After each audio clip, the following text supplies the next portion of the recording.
Welcome, everybody, to the Fixx Wrestling Podcast. I am your host, Jim Rogers. I want to bring on right now the returning Andy O. Andy, What's going on, guys? what's going on, brother? Oh, another busy, lovely Monday as usual. Well, of course. Ladies and gentlemen, I wanted to let you know that we have a special guest we're doing an interview with today. If I were to bring up the name Koloff, Ivan or Nikita Koloff, would you know who I'm talking about? Well, we've got actually this guy.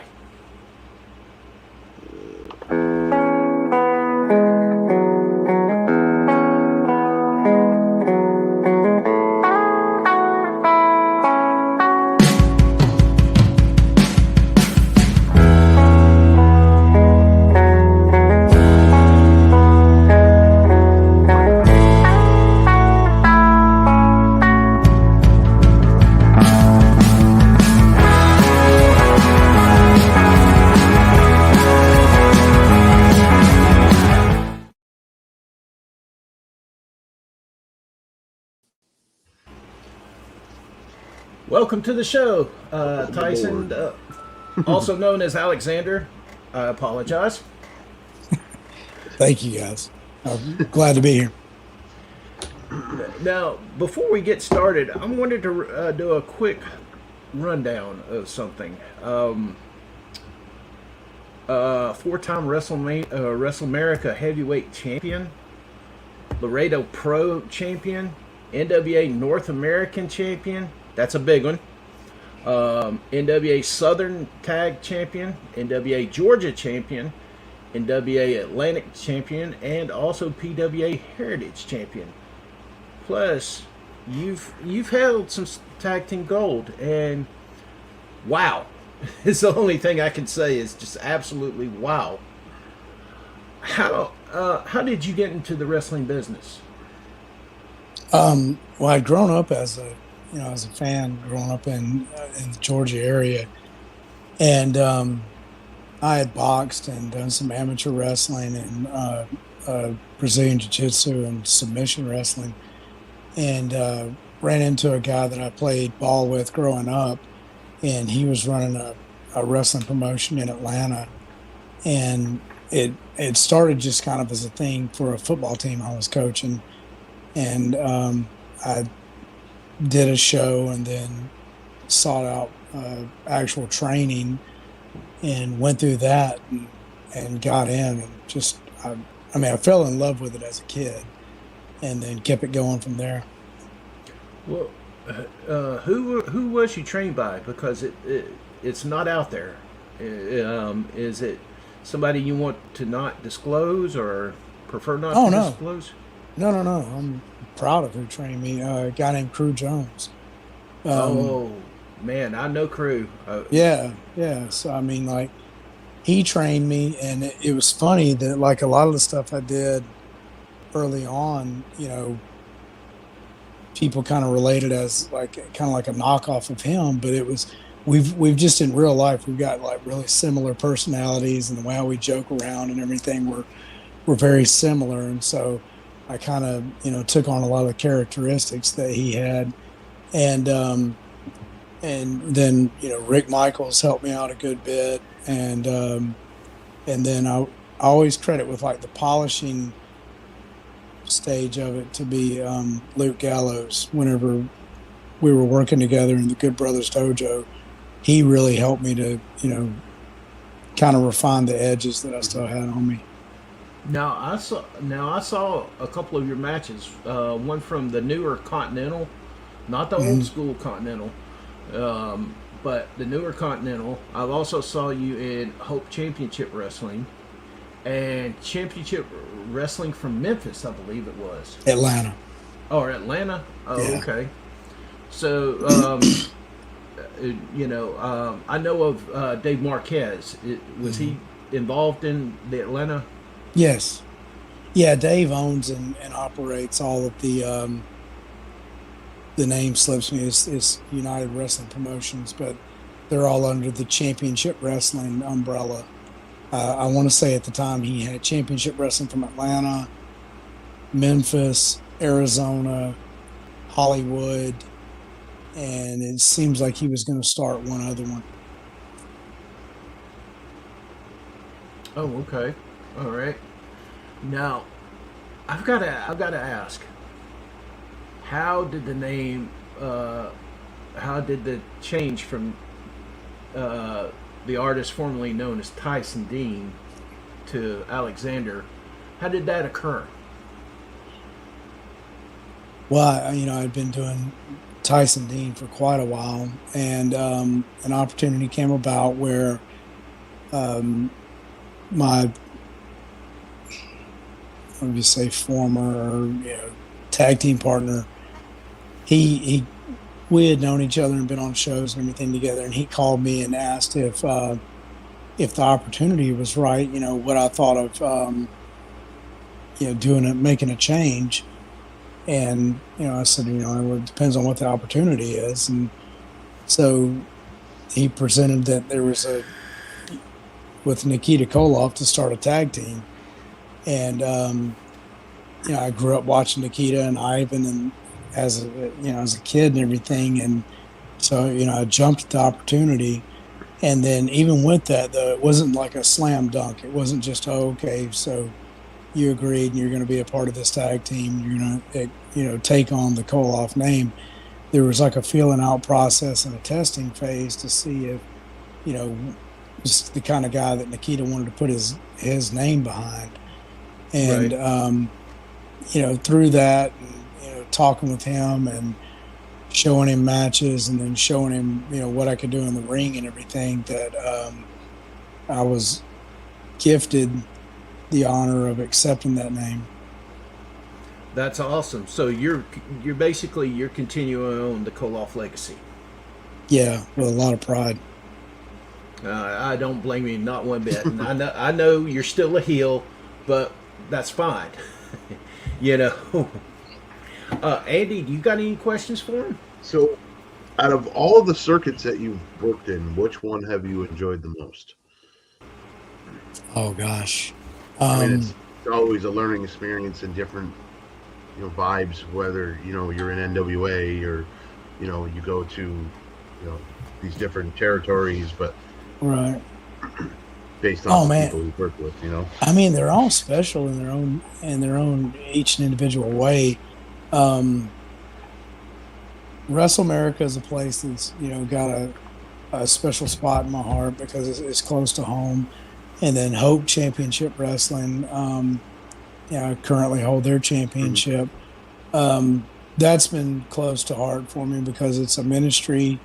It's something that I've really liked the outreach of it. I've enjoyed the people that I've worked with. Those two in particular right now are really special to me.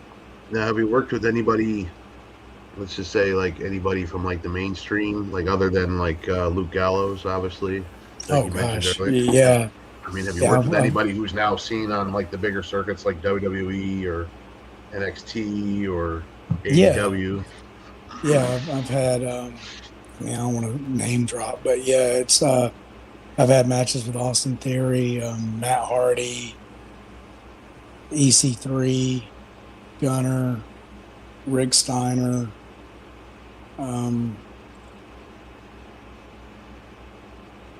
Crap. When we had the school, a lot of the guys there said I should write this stuff down so I would remember it because they would remind me of ones I've forgotten. Gangrel, Rob Conway. Anyway, yeah, it's a pretty good list. Everywhere from new to old school, it looks like. Yeah. It's been pretty cool. I mean, I've been blessed with a lot of opportunities to be in the ring with people that I would consider to be, the best in the world at what they do. And one of the biggest compliments that I ever got was getting out of the ring after one of those matches. And the guy that was the booker there told me, he said, the greatest thing about what he always appreciated about me was it didn't look like the guy that was supposed to be the star against the guy that was, always there, that it was two stars in the ring together.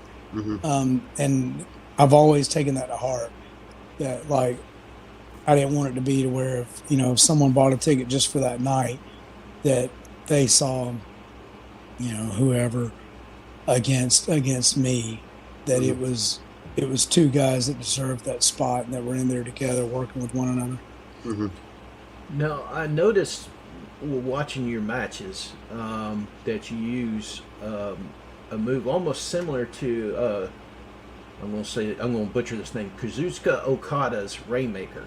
It's a short arm clothesline. Is that or would you prefer the short arm sickle? Yeah, I mean, I call it like a ripcord sickle. It was, that was my way of, Nikita obviously has height and weight on me. He was, I want to say around 6'2" and 280. And I'm, just under 6 foot and, between 215 to 220. So I've got to get a little more momentum into it. So that, and just to bring it to more of a current version, I've always used that as my finish, and to pay homage to what he did. And that leads me into my next question: Have you made that trip to Japan yet? Oh, I've not. That's a bucket list. Well, I'd like to see you go over there. You and I both. A friend of mine who's actually been on the show, Cyrus, the Oh Destroyer. yeah. I've worked with him several times. Yeah, he just came back from All Japan. He's doing well over there. Yeah, he's doing really well. Yeah. He messaged me while he was over there at the time. So, yeah. Man, I mean, I always figured he would catch on once he got there because he looks so much like Vader. He does, but he believe it or not, I was in a grocery store and he was in the same aisle I was, and I was like, "What's up, Cyrus? How are you doing?" And he knew exactly who I was from the get-go. He's a good guy. Man, like a sidebar, the first time I ever worked with him, he's a large guy. He gets in the ring and he's, kind of like pacing around and everything. He kicks the bottom turnbuckle and the whole ring rope breaks off. And so then like later on, I'm down and he's setting up for the Vader bomb, and all I can hear, rings are always making noise, but the turnbuckle was creaking as he's bouncing on it.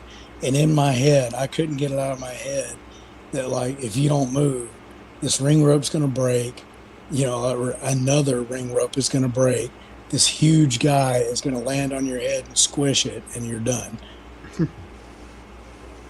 Well, let me ask you now. You worked for the newer version of Continental. What was it like working for the Fullers?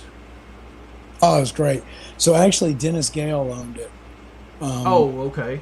Yeah, he had bought it and everything, bought the namesake and everything from the Fullers. They were still involved, though. It was awesome because, I got an opportunity to watch some of those guys whenever I was younger. And, a lot of them were there. So, like, to draw that old Continental crowd into whenever we would do the shows and everything in Alabama and around that area in Dothan for the Continental crowds, it was really cool because you would draw a lot of the people that had spent their time watching the Fullers and Wendell Cooley and all those kind of guys, Frankie Lancaster, Bullet Bob Armstrong, all those people, and to get to perform in front of them and entertain them and then sit with those guys and hear their stories and share stories with them. It was really a cool experience. Do you got any stories from the road? Oh gosh. Yeah. Well, one of the funniest ones I always think is like there was a promotion with the NWA. It was NWA Saw that was like around Nashville, and the lady that was the promoter for NWA Atlanta would drive myself and another guy up there. And so we had done a show. We had done a show at Saw. That was in Nashville, and we were going to NWA Mid-South, and that was in Dyersburg, so it was out towards Memphis. And we got pulled over because she had not turned the headlights on. She just had the running lights on in the car. And the police officer asked her to step out of the car and go to the back of the car, which was odd because, I mean, she was a very petite lady. And he kept her at the back of the car for like 40 minutes.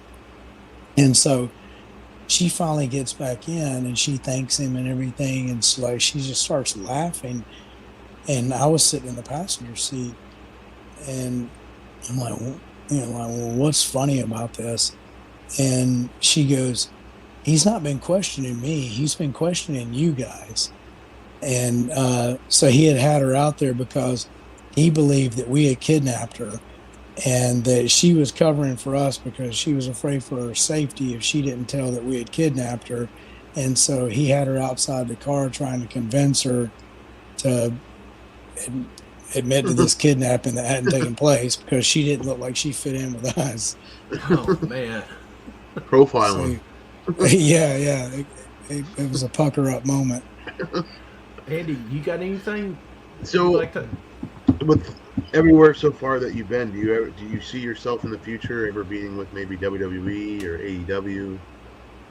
Did you ever take it if you got the chance? Yeah, I mean, you always want to jump at that opportunity. I've not done anything with AEW. I've done some small things with WWE in the past. Also consider it, at my age, I don't know that I really want to drop that. But I look at it kind of like the NFL drafting running backs. They're not going to come in and unless there's something just extraordinary about them, they're not going to come in and draft a running back that has some miles on it. Probably in the 70s when he retired, technically. So, Well, yeah, but he was in his 20s when he built that name. Yeah, that's true. Hey, now Mike Jackson is still running strong. That dude's ageless. Action Mike Jackson. Yeah. I mean, look at Mick Foley. He should have been in a wheelchair like 15, 20 years ago. I think Mick Foley and like Jeff Hardy are aliens. That's the only reason why they're still walking. There was a rumor going around I read about not that long ago that fall he took at the Hell in a Cell was actually set up that way. That like somebody's head. I guess he came out and told everybody that there was actually padding under the announcer's table, and they had practiced that before the pay-per-view. Apparently, I don't know how true. I don't know. I've never heard that one. I can't imagine practicing that one. I would think that would be, if you did pad it up, you just go for it and trust it.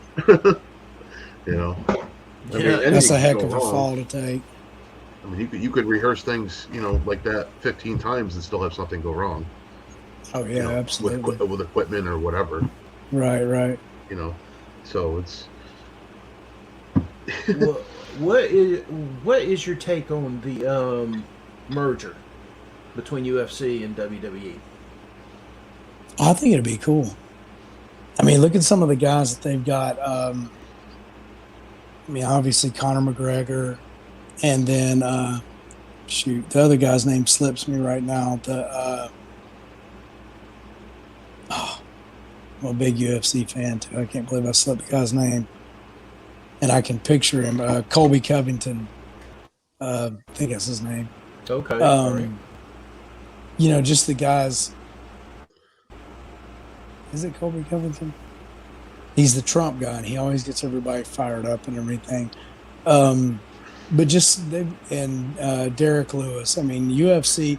I could see more transition from WWE coming over to, UFC coming over to WWE than I could vice versa. Mm-hmm. There's obviously some guys that, they just cut loose of a guy that was a for real shoot wrestling hammer.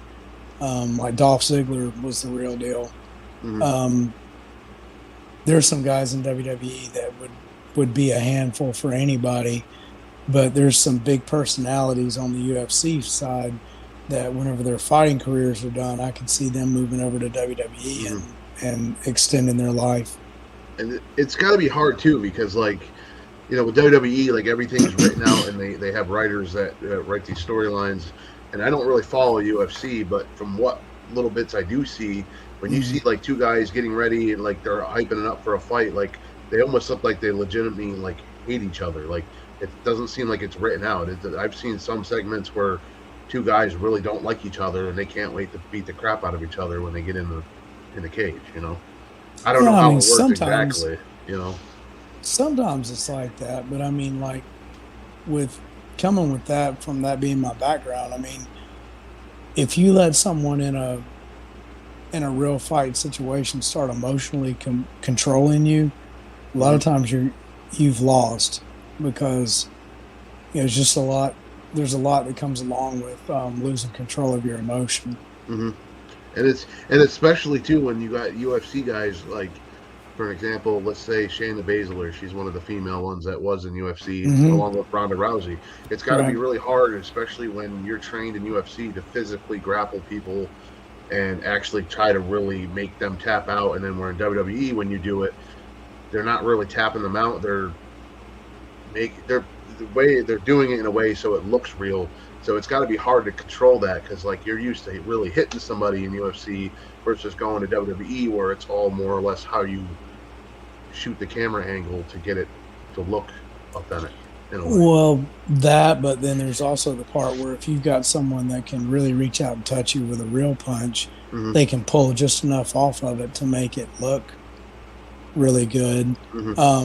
That's like what's the girl's name? Asuka. Yep. I always appreciated watching her, that because there's things like with, you can tell that she's got a real grappling background, because some of the mistakes that a lot of pro wrestlers will make with like if they're going for a rear naked choke, they've got somebody from behind and they wrap their legs around. One of the biggest mistakes you can make is if you're trying to sink the choke in, is to wrap your legs around and cross your ankles, because it gives yourself up for a really easy counter for the person that's in the choke to bring their legs over the top and cross their legs and pop their hips. And it basically, if you're the person applying the choke, you've put yourself in an ankle lock.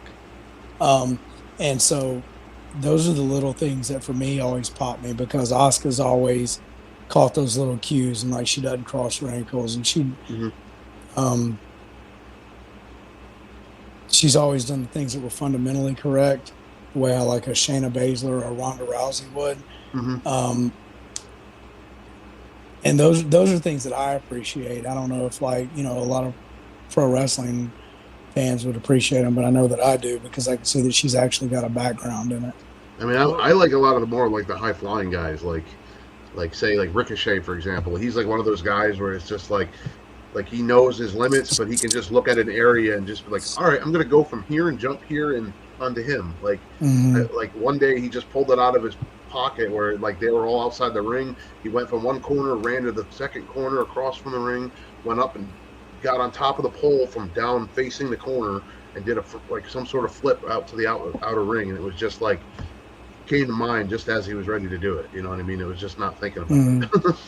Yeah, and I mean, like, he's an amazing athlete. The thing I've liked about him since he's come into WWE is, like, in the past, some of the guys that are able to do those amazing feats, they weren't so much. They were more concerned with I don't want to call it an acrobatic, but like they were more concerned with the athletic feat than how that particular thing fit within the confines of a storyline that they were telling within a match. And I think that's one of the cool things about watching him evolve through his time with WWE, is that he's able to do these amazing things, but then at the same time, they've been able to help him to make them make sense why he would do those things. Because I mean, like, I've personally always, because I can't do that. If you put a gun to my head, you'd have to kill me because I cannot do that. But like I've always looked at it like I grew up where, watching some of the guys in the old WWF, I could see where it was kind of cartoonish. Mm-hmm. But I would watch Ric Flair and Ricky Steamboat, and I could see where I could honestly believe that those were two guys that were the best in the world at their sport, contesting for the top prize in their sport. And like I'll watch that match to this day to try to study it, and I've always still, every single time I've got to watch it once as a fan and then once to kind of like break it down and see what they're doing, because I just get so drawn in. And I can't even tell you, it's got to be in the hundreds for the amount of times I've watched that match now. So it's like their body language telling the story, basically. Oh yeah. And I mean, it's the top two athletes in that sport at that time going for it. Oh yeah, you catch a Ricky Steamboat versus Ric Flair match. That's just poetry in motion right there. I mean, and that sets the two different eras apart too. Like you said, in the '80s, you had the way they wrestled; their body language told the story. Where the '90s, it went from more or less not the body language, but more or less the objects telling the story. Stone Cold smashing beers across his head. Yeah, right. Chair shots to the face, garbage can lids everywhere. Right. It went from the body language to the physical items telling you the story and how they could free ball on the mic, basically. Mm-hmm. Well, I think that's the thing too. Like, I mean, and I get it. Like, whenever you get to a point, everything's a job, and you're doing, you're doing what you're told to do to maintain that job because those positions pay very well. But there's just a lot of guys that I wish that they would be given the freedom to just embrace their character and speak as their character. And I think you get a lot more heartfelt promos out of guys. I personally know guys that are like super witty and have tons of personality and can cut really good promos and could say things that are very heartfelt and would emotionally pull the audience in. But they're handed a script, and at the end of the day they're handed that script, and this is what they do and this is what they say, but it's not something that individual would ever say in an actual real life setting. They're into it for the job, but not into it because their physical character feels it.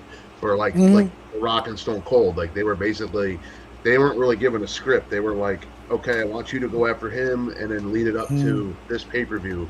And they would literally just get handed the mic, and whatever they could come up with to get it rolling, it just clicked with each other, Yeah, and I think a lot of those guys would just want to be handed the ball. Just give them the ball and let them run the ball. And if they don't run the ball and they don't do well, then I think a lot of them would be willing to bet it on it and bet on themselves. I mean, a lot of those guys, they make it there to that point because at some point in time they were willing to bet on themselves.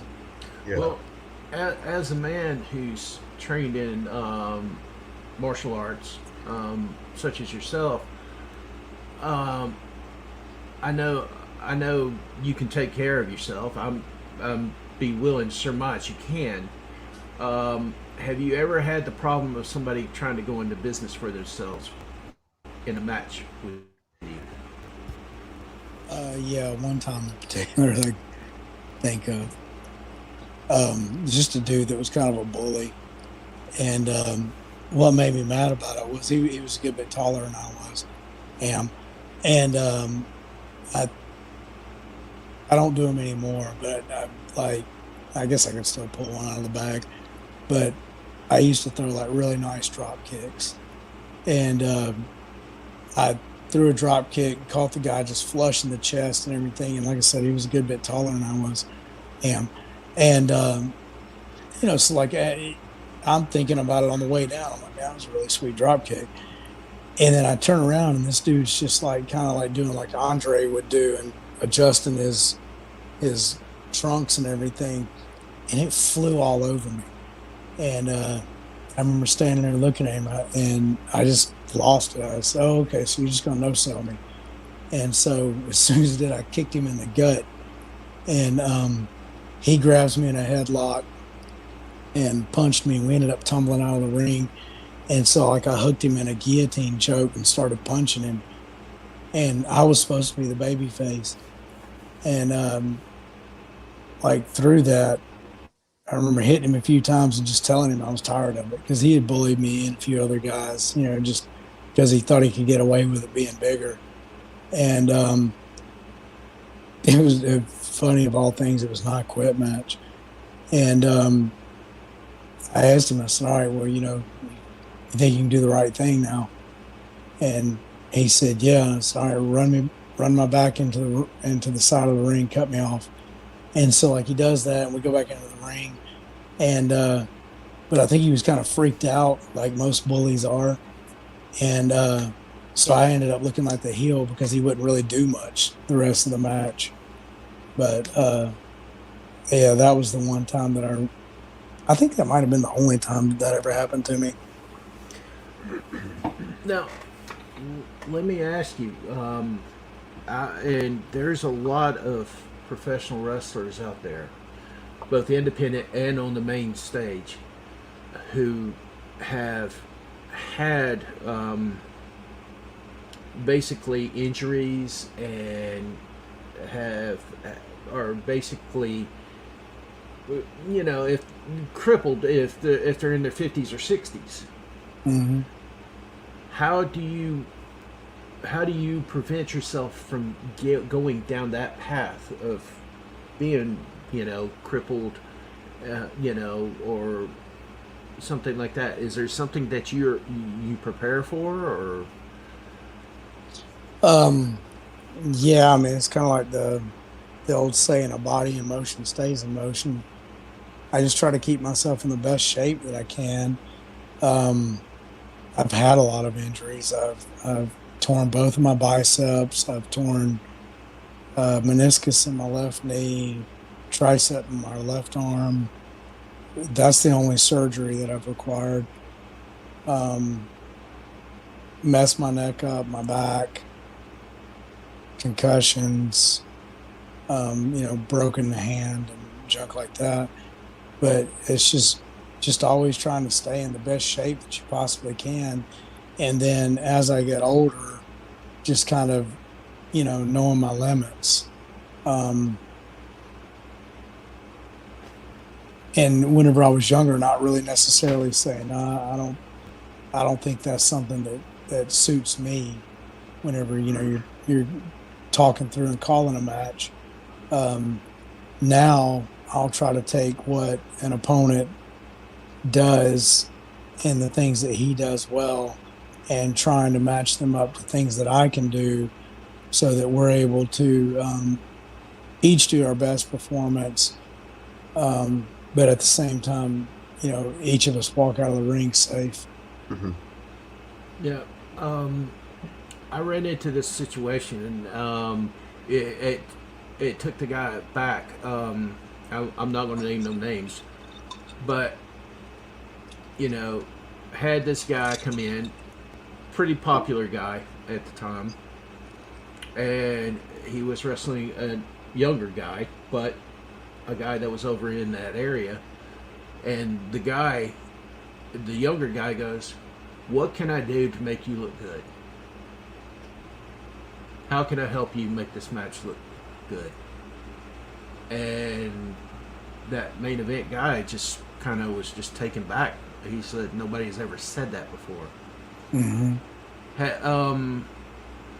What do you think about that statement? From which side, the younger guy or the older guy? The older guy, the guy that's been to, he was in WCW. Okay. I mean, if I were the older guy, I'd be flattered by that the younger guy had the head about him, that he wasn't just there to, get his stuff in.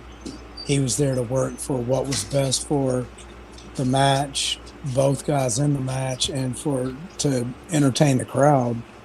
I don't know, obviously I don't know the experience level of the younger guy, but that speaks a lot of him and the people that coached him, that it wasn't about, it wasn't about he, it was about we.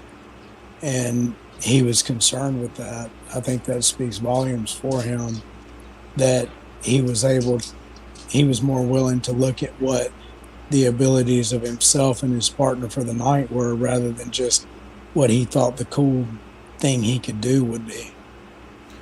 Now I've got another question for you.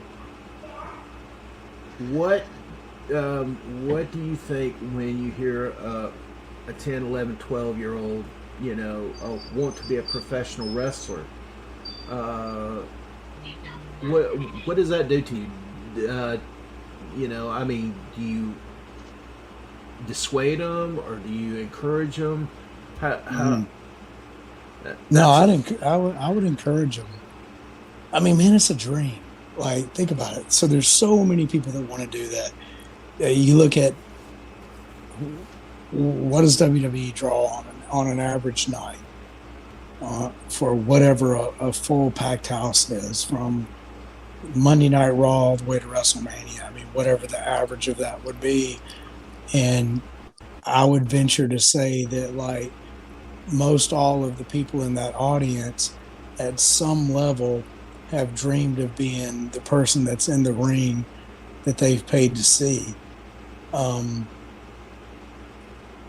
I mean, if you push and you go for it and it doesn't work out, at least you can always say that, you tried it, your best effort, and at whatever point you hit your limit. I would never dissuade anyone from doing that, because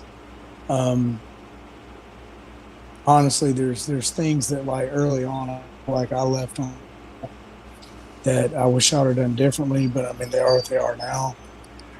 So yeah, I would never dissuade someone younger from wanting to do that. Okay.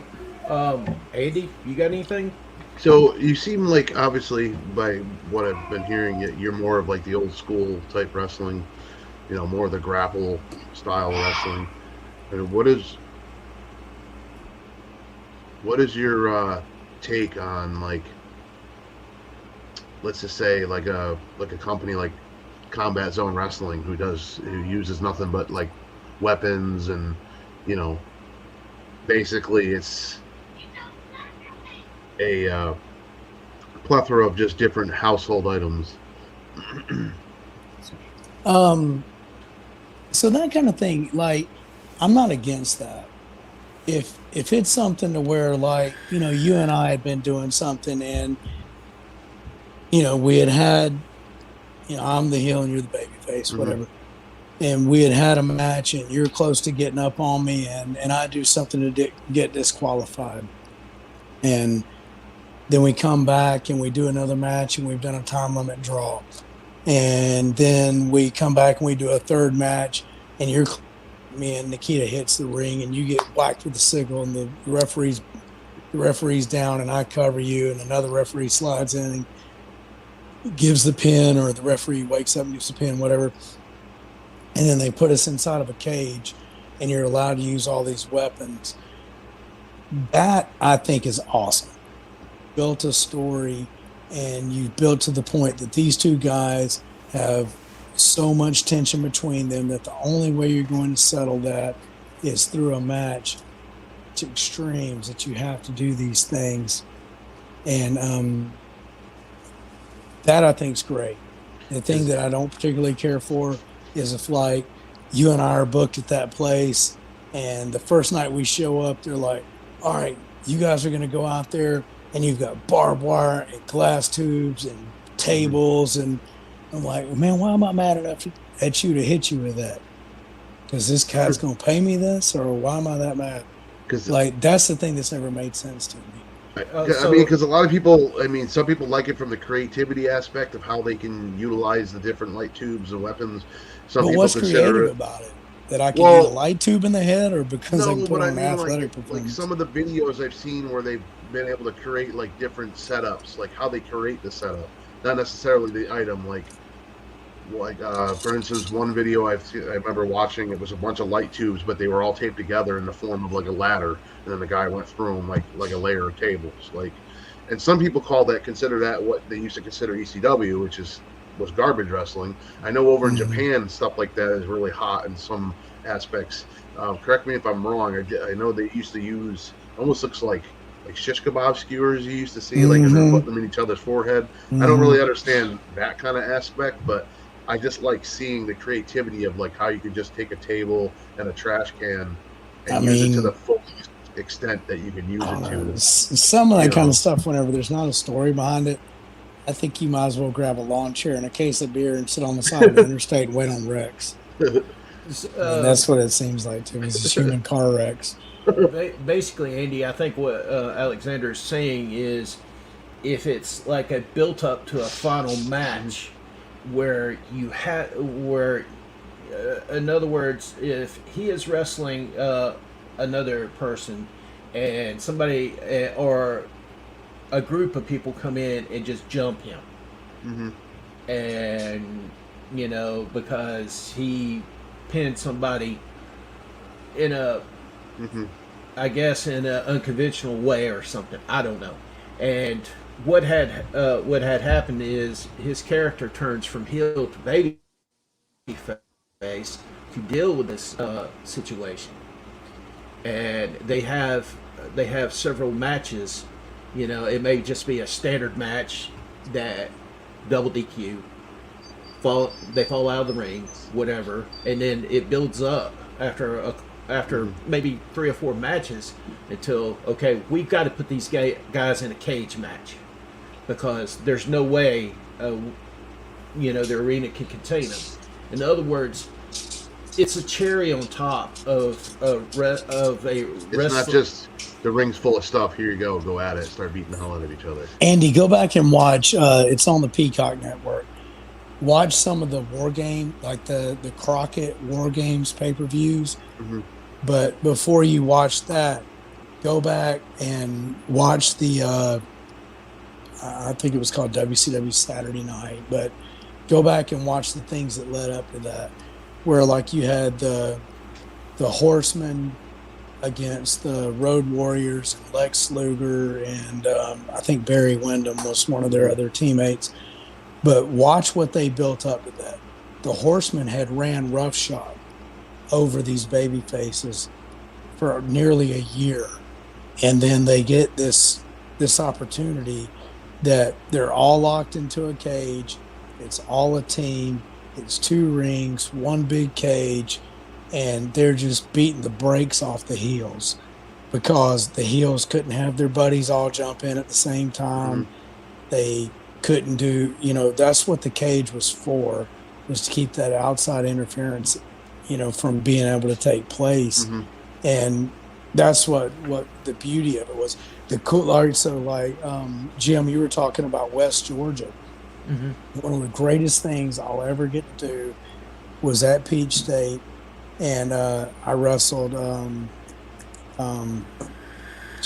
His name slipped. Johnny. He's in Impact now. Johnny Swinger. Yes, thank you. I'm sorry, Johnny Swinger. I had to think. And so I was the NWA Georgia champion. Johnny was the Peach State Heritage champion, and we went into a cage together. And so we're in there and we're doing the match, and it's like we go back and forth. The cage was never touched until the very end. Like, Johnny goes to run my head into the cage. I grab his at the last second. We both eat the cage and we're down. And so, the referee's counting us, and he's looking at us, and we're both trying to pull ourselves up. And Johnny's close to the door, and my manager at the time was near the door, and he walked on a cane. And so, the referee looks over at me at 8. He counts 8. He looks over at Johnny and he counts 9. He looks over at me and I'm standing up. My manager reaches through the door, hooks Johnny's foot with the cane, pulls it. Johnny falls down, and the referee looks back over and counts 10 on Johnny. I'm standing, so I'm the new champion. That place went so nuts that we had to stay inside the cage until they could get control of it. It was the greatest feeling. It's a stupid thing to say that you're so excited over that you've made a room full of, a few hundred people that want to get inside of a cage with you to beat the brakes off of you. But it was just awesome because we had told a story and the people were that emotionally involved that they wanted to get in and lay hands on us because of that. And I remember the referee coming to me and he goes, "You've got to get out." And I was like, "I'm not getting out of here." And he goes, "Well, Johnny's in here." I said, "Tell Johnny to get out." Nobody's mad at Johnny. And I just stayed in the cage until they got control of it because I thought, all right, I stand a pretty good chance of punching anybody that can come over the top of this cage. I get outside this cage, I'm on my own. Well, and so once they kind of got control of it, they opened the door and I made a break for the locker room and it was okay. But, but then there's been the flip side of it too, where I've been the heel and I've done all these things. And then, you end up in a cage and it's your time that, you can't pull any more of those stunts because they're not available and you get your butt whipped all over a cage. Well, that's what I was saying. CZW is known for, like you said, like I was saying, a lot of carnage. And they do stuff that seems really kind of unrealistic in what you would ever see in a wrestling match. Like, for example, they would put buckets of salt at each corner of the ring. So by the time they're all bloodied up, being hit with light tubes, they start throwing salt at each other. To, you know what I mean? Weed eaters. Yeah, weed eaters and, cheese graters to the forehead. I've seen kids wiffle ball bats rolled in thumbtacks. The only time I was going to go there, Jimmy Rafe called me and asked about if I wanted to go to CZW with him. And first I was like, no. I said, I don't want to go up there and get hit with a weed eater, man. That doesn't sound like fun. And he goes, no, we'll be the wrestling match.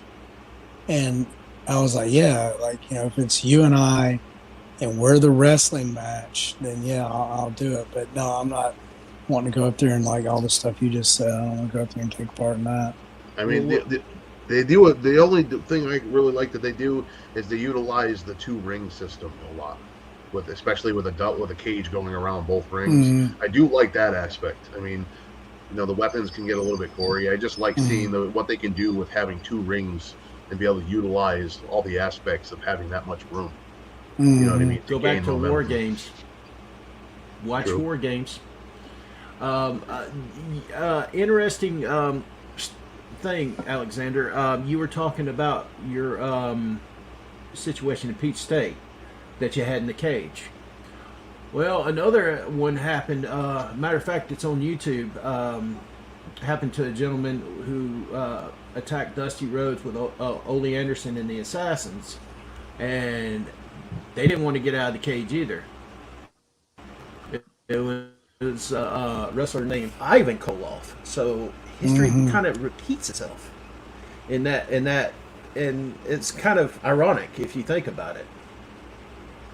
Oh yeah. I love the story of Ivan, where whenever he defeated Bruno Sammartino for the WWF title, Ivan's move was the knee drop off the top rope, and when he hit Bruno with that and covered him for the pin, the arena was so silent that Bruno thought that he had lost his hearing until it hit 3, and then there was a pause. And just the big explosion of the arena. And that's a cool feeling too. Whenever you've done something and, a lot of people equate a crowd silence to that they didn't react. But whenever you get that pause and you can tell it's just that pregnant pause of silence where they're stunned with the finish, and then you get their reaction, that's an awesome feeling. No, yeah, there's nothing in the world that'll match it. No, that actually happened in the Omni in Atlanta, of all places, and seeing that you're from Georgia, I take it. Mm-hmm. You should be familiar with the Omni. Mm-hmm. Now, I did want to ask you, what do you think of the current situation with the independent promotions out there? In Georgia? Well, I mean, not just Georgia. I mean, Tennessee. I mean, there's some in West Virginia and everything. You had made mentioned you worked for a Hope Championship Wrestling. As a matter of fact, the last interview I did, because Andy wasn't here at the time, was with a referee, James Lawrence. Okay. And he was talking about George South and his promotion there.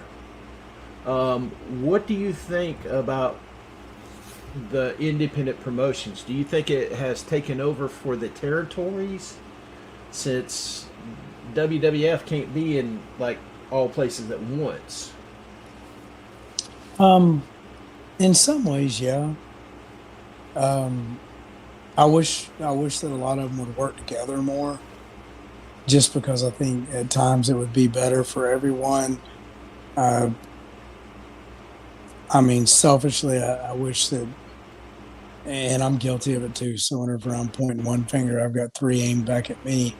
Um, I think sometimes guys dilute themselves by working too much in a certain area for different promotions, because you can take away from what's special about you if, you know, to where fans are really, really big on you.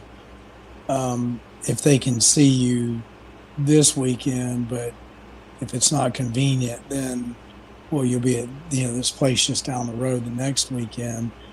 I think it's, not as special then.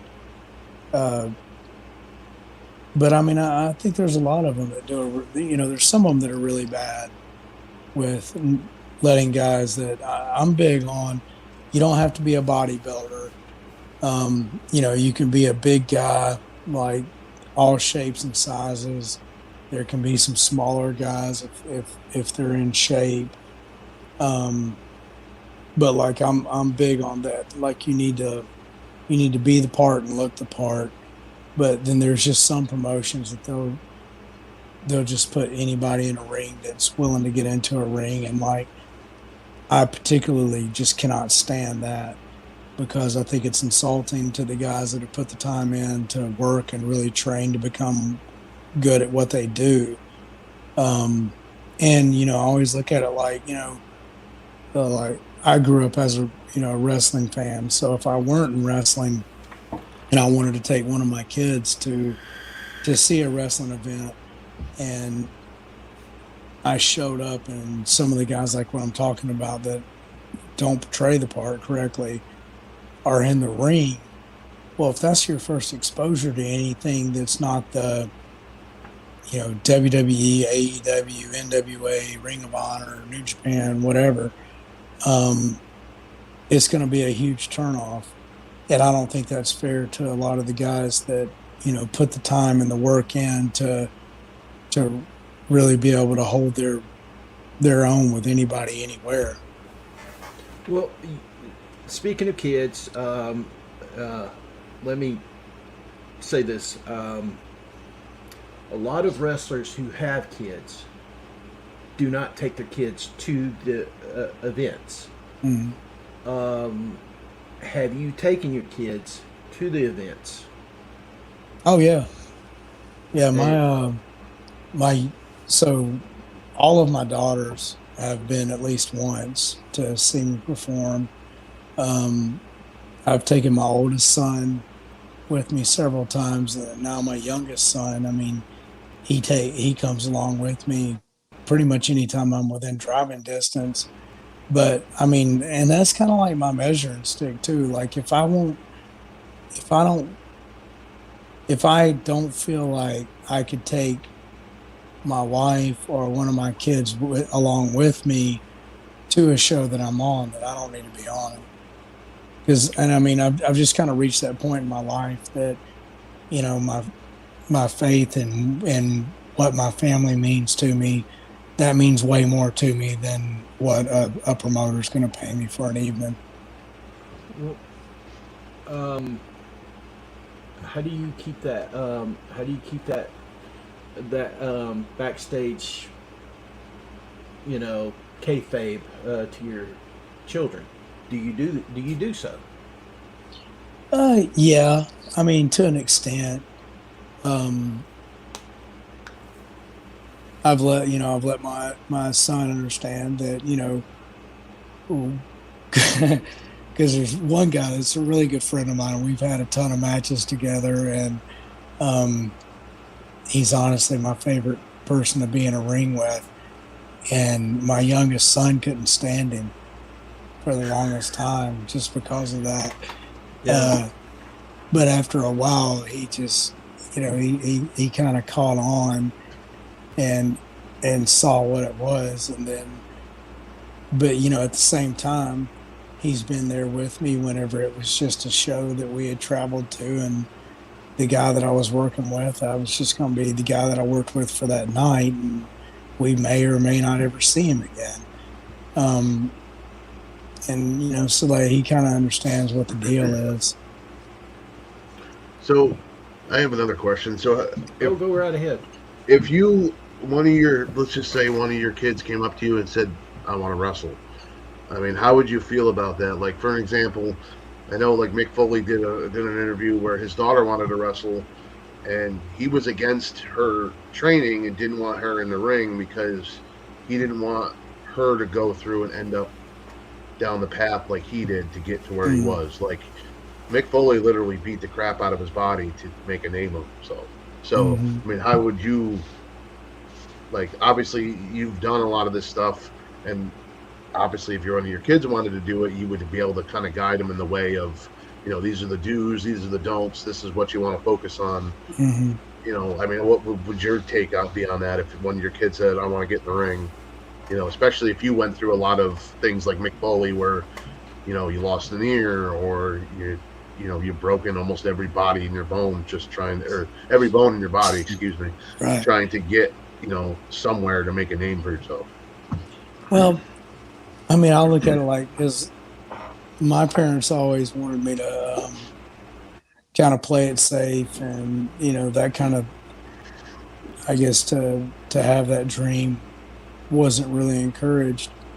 So if one of my kids, if that was their dream and everything, I mean, I feel blessed that through my time, I've been able to make the connections that would be able to help them and give them more of an advantage, and having the connections, and then through my own experiences with the training and everything, and to be able to coach them up, I would hope that I would be able to give them the opportunities to give them a leg up. And so, I mean, I would never discourage it. My youngest son, he's in gymnastics now, and like he always talks about his favorite wrestler aside from me, which is flattering, is AJ Styles. And I think he's on my top 5 of all time. So if he were ever able to, do something like that, I would encourage him to do it. I think,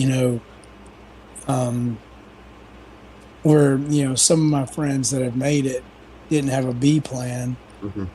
And I think there's a delicate balance between, you got to sell out, and that's got to be your entire plan, to make it in this industry. And I feel like at times that's where I pulled up a little short, was not completely selling out to it. I also believe, though, that having that B plan and having a backup for, because sometimes you're either gonna run out of athletic ability, or injuries happen, and it's just gonna change your course. Well, seems like your son has a good taste in wrestlers. I like AJ too. Personally, I like the older AJ from TNA. The more high flyer AJ, I prefer that version compared to now. But gosh, man, he still can do it. That dude can have the best matches ever with anybody in the world, and he's a good guy. Like that's what I think so good about him is he's a great person to be around, and I mean, he's been the top of every single company that he's ever been in.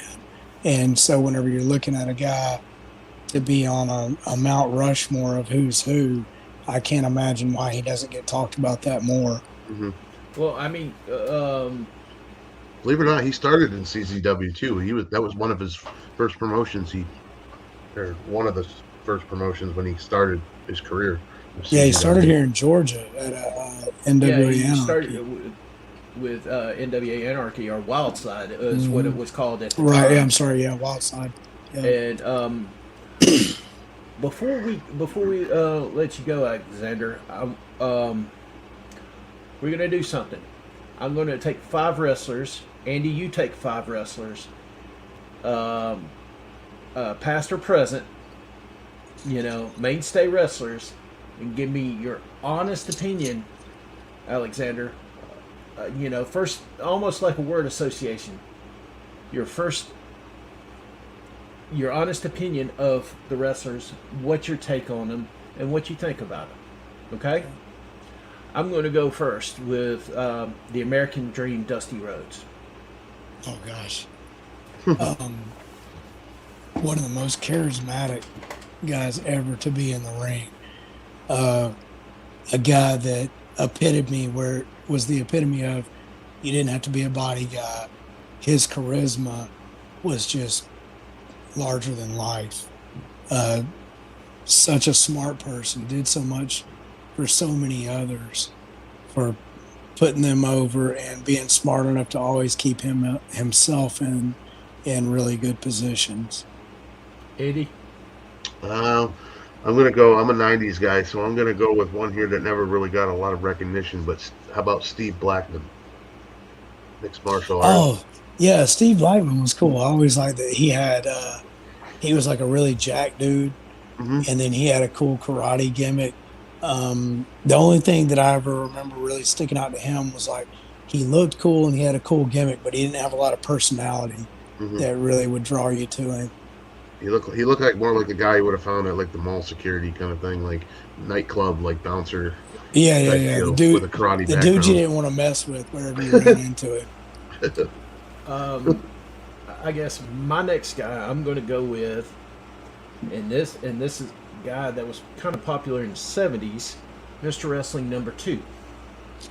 Oh, yeah. So like he was a guy that like he I actually met him in 2012 or 13 at the Cauliflower Alley, and like he was a guy that he kept things. I don't know if simple is the right word or not. Nothing super flashy, but he had a lot of character about himself and the way he carried himself, and like that big knee. That was always the thing. Like you knew that if he was able to hit the big knee, you could cancel Christmas. That like I was a fan of him, watching him. Funny story behind that. He was actually at a show I was at, Hmm. and it was the main event. And at the end, he went in and did that high knee lift. And when he did, it sounded like a bullwhip going off. And the guy was laying in the ring that he did it to. Hmm. And everybody was getting up and congratulating him as he got out of the ring. And I looked over at the guy laying there, and he goes, just feeling his jaw, because it must have legit smacked him. I remember. So like whenever I got to meet him, they had me bring the NWA Georgia title uh, to present it to the guy that was the head of the NWA at the time, and Mr. Wrestling 2 was there and showing him the belt and everything, and talking with him about his time as the champion and everything. That was just so cool, hearing him talk about it, and then to realize that I got to be named in the lineage of something that guys like him, himself, he was a part of. I remember doing an interview leading up to the one opportunity I got at the NWA World Title, and they named the list of the NWA Georgia champions, and it froze me in the interview just because I got to listen to the lineage of that title and to hear my name on it. And then whenever they, announced me as being the longest reigning one, it was just amazing to get to be. I even spoken in the same air as some of those guys. Yeah, I believe he, off the top of my head, he was a 12-time Georgia heavyweight champion. Sounds about right. Okay, Andy, it's your turn. This was more of a gimmick than I guess it was a wrestler. But how about Gilbert? He's actually a good guy. I've done a couple of shows with him and everything. I think he came into the picture because he was just kind of showing up at like every show, and he looked like Goldberg, but he was just scrawny with no muscles, So it kind of ran. Well, that's a good example of being there and being what they need at the right time. I remember the first time I was ever on a show with him, and I was always kind of the guy that got paired up with the quote unquote name guy. And some of the guys in the locker room coming to me and they were like, "You working with Gilbert?" And I was like, "No." And they were like, "Well, don't you want to?" And I was like, "Well, not for nothing or nothing against him. Not really." I was like, "It's nothing against him, but it's not going to help me out any to be putting over Gilbert." Now, here's one for you. Well, it's actually two. It's a tag team. The Road Warriors. Oh, good Lord. So I never got to meet Hawk. I did get to meet Animal. And one thing I think is cool is Nikita played football with both of those guys. And he and Animal were really close whenever they met in high school and then played college football together. And I got the opportunity to be around Animal a couple times. And he was just, a really good guy. But then watching them as a kid and everything, they were just so cool. Like every single thing they went through. I mean, they looked different than everybody else. They were bigger at a time where some of the guys were still just kind of that bulky big, and the Road Warriors were like merging into the bodybuilder size guys. I mean, they were it whenever I was a kid. And I remember like the as heels, whenever they I don't remember if it was Hawk or Animal, unscrewed the spike from their shoulder pads and stuck it in Dusty Rhodes' eye. Like, I still remember that. I was like 6 or 7 years old, and I remember that like it was yesterday. That actually got Dusty fired because that was his spot that he had planned. Oh, yeah, because that was when he went trying to move away from some of the blood and everything. Right, and that's why. Funny thing about them is there was a tour that I don't know, Matt Cardona, Zack Ryder, was over in Japan, and he went to this wrestling store over there that in Tokyo, and believe it or not, the Road Warriors are still considered iconic over in Japan. Oh, I bet. Okay, I forgot who. Oh, okay, it's your turn, Andy. Let's see. I'm trying to think. I'm going to go a little bit of ruthless aggression era here. It's a little bit older, newer, whatever you want to call it. About Billy Kidman. He used to be one I really liked. I never really got him a lot of recognition. He was more one of the high flyers. Yeah, I remember him. He was wasn't he one of the first people that was it Stacy Keibler that was hooked up with him? Something like that. He was known for doing what they called the shooting star press, which was basically jumping all the ring ropes and doing a backflip, throwing your body forward. Yeah, I just remember him being like one of the guys. I say a smaller guy. He's probably because he was kind of still in that land of the Titans. He's probably a big guy. He was just amongst giants. But yeah, I remember that, him being like a guy that looked quote unquote undersized, but finding a way to, make what he did work amongst the guys that were bigger. Really good cruiserweight matches.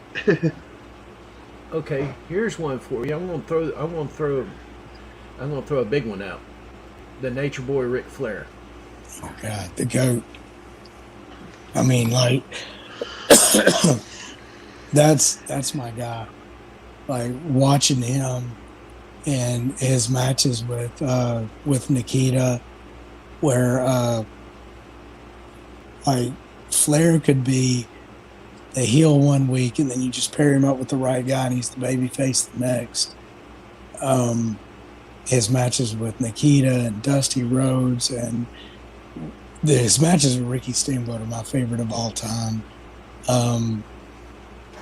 But he was it for me. Like, I remember, like, that was one of my first memories of wrestling, was watching Flair do his promos on Saturday night at 6:05. And my grandfather hated his guts to the point. Mine too. Oh my Lord! To the point that, like, I didn't even want to tell my grandfather that I thought Ric Flair was cool, because like he'd call Ric Flair everything but a child of God, and like I still watch some of his matches and everything, because a lot of people say, oh, well, Flair was repetitive and this, that, and the other, and they'll compare him to some of the things that Hogan did.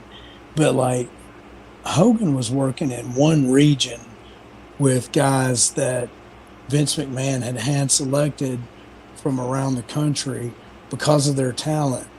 Flair had to go out, and it didn't matter if it was Ricky Steamboat or Joe Blow Billy Bob. Ric Flair's job was to make that dude wrestle for an hour most every night of the week and look like he came within an inch of beating the world champion.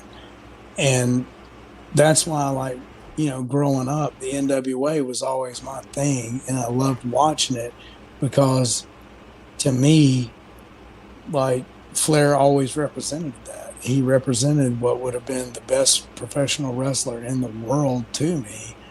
And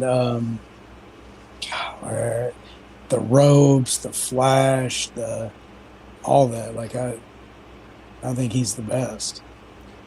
Interesting story behind that. Flair once asked Cena to break his streak, break his record, because both of them are at 16. And well, Flair's at 16 according to the WWE's count. If you go according to the real count, it's 21 to 23. But Cena refused.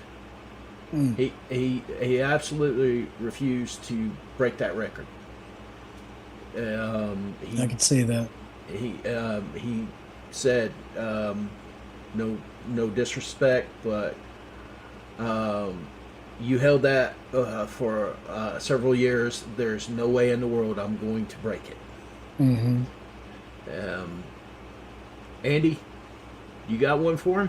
Yeah, let's go with the WCW route. How about Diamond Dallas Page? Because you look like you have that same facial features. That's a first. I've never been told that. I mean, you kind of have the same kind of voice too, almost. In a way. Yeah, I could see. I think he's a cool guy. I mean, I've only been around him a couple times at a distance, and he was always a really cool guy. But I think it was cool. Like, he was another dude that, like, he got in and he was a manager, and he wouldn't accept no. Like, he had been told that, because I want to say they told him he was too old to move into the wrestling side of it, and he just wouldn't accept that. And he was always working down at the power plant and making himself better, and he ended up, he worked himself into being the world champion and performing very well. And then now in his latter stages, he's He's helped. I mean, it's amazing some of the things he's done to help people turn their lives around and find a health at a point that they didn't think they could find it. I think he's a great person.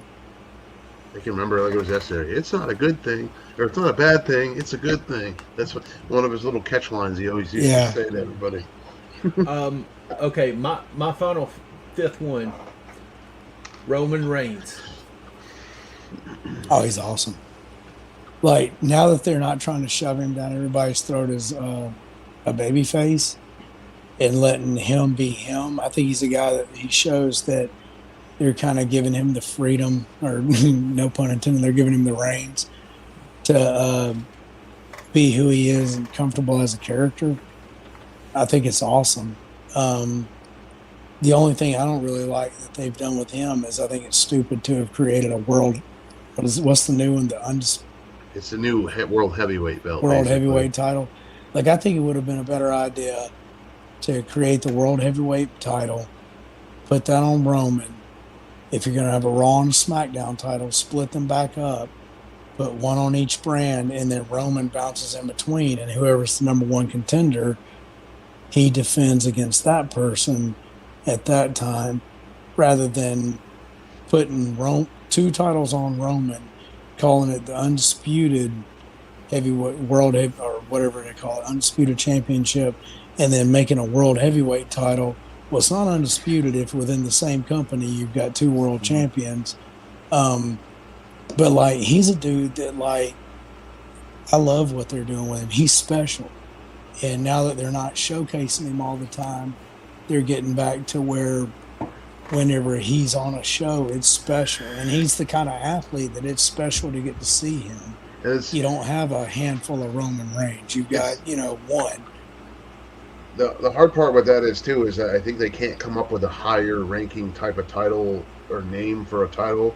I mean, like back in the day, you had your world heavyweight champion, then you had your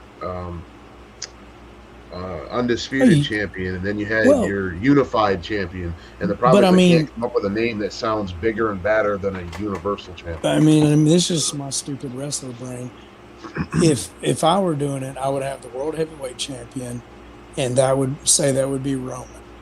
And then on the Raw side, you'd have the United States champion, and that could be Seth Rollins. And then on the SmackDown side, you could have Gunther, let him be the Intercontinental champion.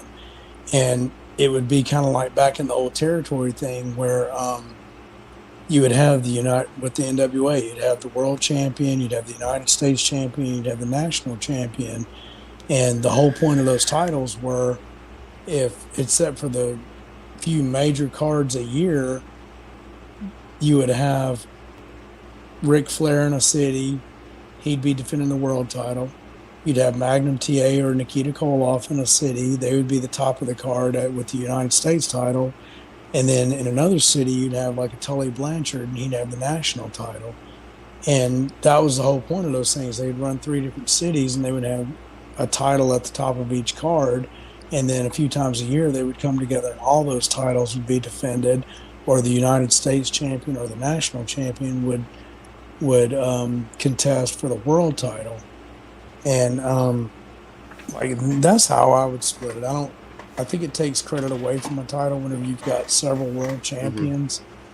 And I think that would be cool. I mean, that was the thing that I always thought was cool about whenever I had the opportunity to be the NWA North American champion was, I was the guy right below the world champion.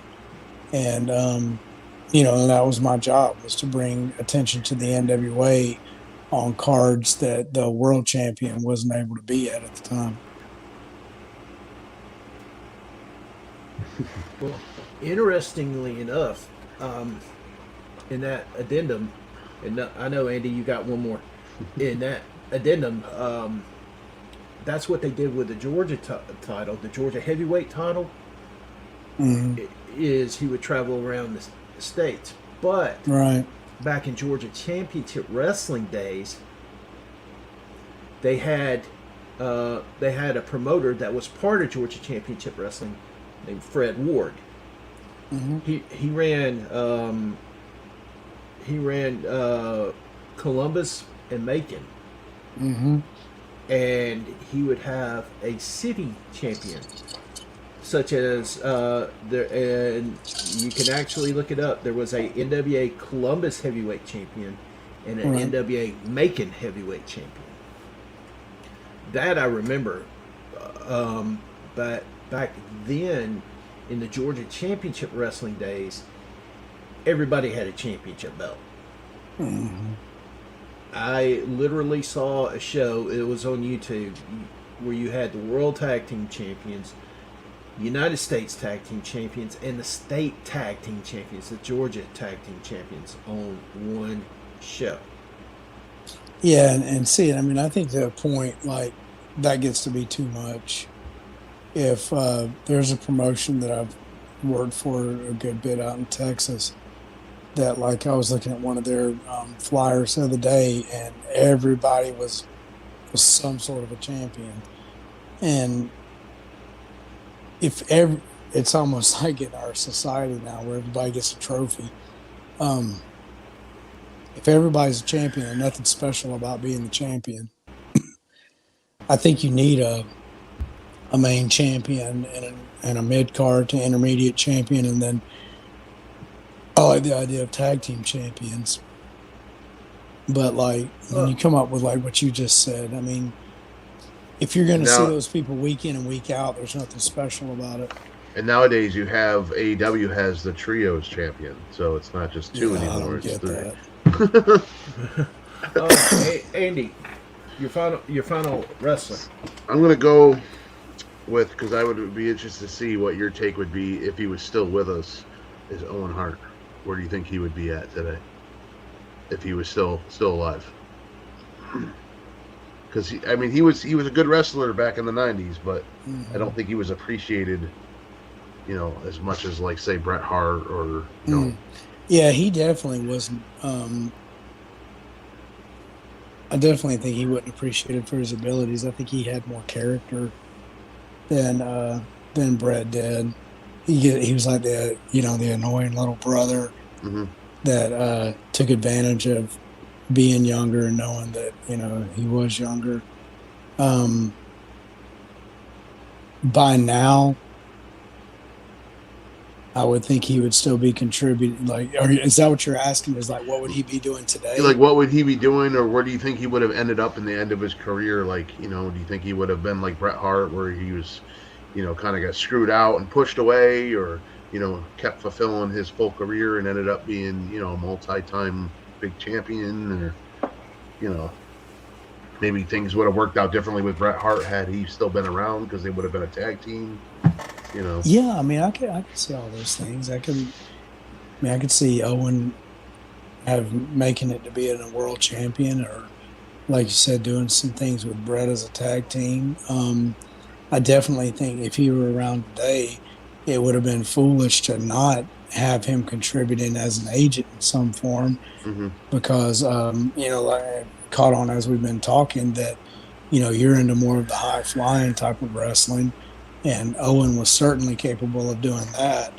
But at the same time, Owen could get out and wrestle a guy like Bret that was more of a technician and a ground-based wrestler. And Owen could, certainly have really good matches with people like that. So, I mean, at this point in time, like today, if he were still around, I think he'd be an asset to any one of the large companies as an agent to coach up the younger people coming along and like what we were talking about earlier, make the stories they're telling in the ring make sense. Well, Alexander, I want to thank you for coming on the show. My closing thoughts are this: I feel like that your uncle's most iconic matches were his best of 7 with Magnum. Absolutely. And I feel like that they dropped the ball by not making him a world champion. Yeah, I do too. well, hopefully one day we will see you as a world champion. I appreciate that. Andy, you want to add anything before we get out of here? I think you pretty much covered it all, Jim. Appreciate your time. I know, obviously, you got kids, so you got a busy schedule around outside of wrestling too. But and we don't. Of course, we can talk all night, but we don't want to keep you all night because you have adulting. I appreciate it. I've enjoyed this. Before we leave, where can people see you wrestle at currently? Okay, so October 7th, I'll be in Sylva, North Carolina for Heroes Legends Wrestling. October 14th, I'll be in Forsyth, Georgia for Wrestle America. October 21st and 22nd, I'll be wrestling for Hope Championship Wrestling in Thomaston, Georgia. And trying to think. December 2nd, I'll be in Dublin, Georgia for Lariato Wrestling. And